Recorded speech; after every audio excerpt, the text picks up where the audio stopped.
मैं आप लोगों को एक बात बताना चाहूँगा। मैं अल्हम्दुलिल्लाह अपने रब को जितना शुक्र है उतना कम है। मतलब मैं पहले नमाज़ पढ़ने के जब मेरे को भेजते थे घर में, तो मतलब इतना ज़्यादा मन नहीं होता था मेरे को। अब पहले की बात बता रहा हूँ, 4-5 साल पहले की।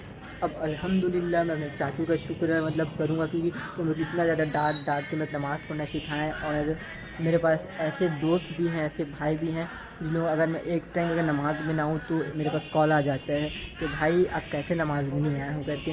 तो मैं रब का बहुत शुक्र अदा करूँगा कि मेरे घर वाले भी मेरे को दीन इस्लाम से जोड़ के रखे, और मेरे दोस्त यार भी। तो आप लोग भी अच्छे लोगों से दोस्ती रखो, तो इंशाल्लाह आप लोग भी नेक बन जाओगे। और फ़िलहाल मैं अल्हम्दुलिल्लाह इशा नमाज़ पढ़ के निकला हूँ, और पीछे मेरे मौजूद साहब है जो कि बहुत ज़्यादा सपोर्टिव हैं। मतलब कुछ भी मतलब नमाज़ का अगर मैं कर रहा होता है, मैं कॉल करके तुरंत बुलाते हैं मेरे को। तो अल्लाह का बहुत बहुत शुक्र है।